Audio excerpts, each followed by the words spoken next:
Ang magandang balita para sa mga hindi Hudyo. Kaya tanggapin ninyo ang isa't isa gaya ng pagtanggap ni Kristo sa inyo, para mapapurihan ng Diyos.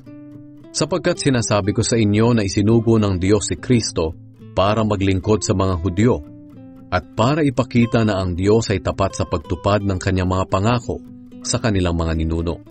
Sinugo rin si Kristo para ipakita ang awa ng Diyos sa mga hindi Hudyo, nang sa ganoon ay papurihan din nila ang Diyos.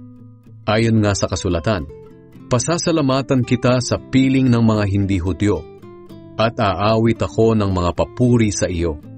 At sinabi pa sa kasulatan, kayong mga hindi Hudyo, makigalak kayo sa mga taong sakop ng Diyos.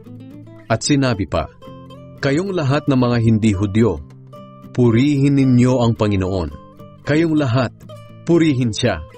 Sinabi naman ni Isaias, magmumula sa lahi ni Jesse ang isang mamumuno sa mga hindi Hudyo, at aasa sila sa kanya.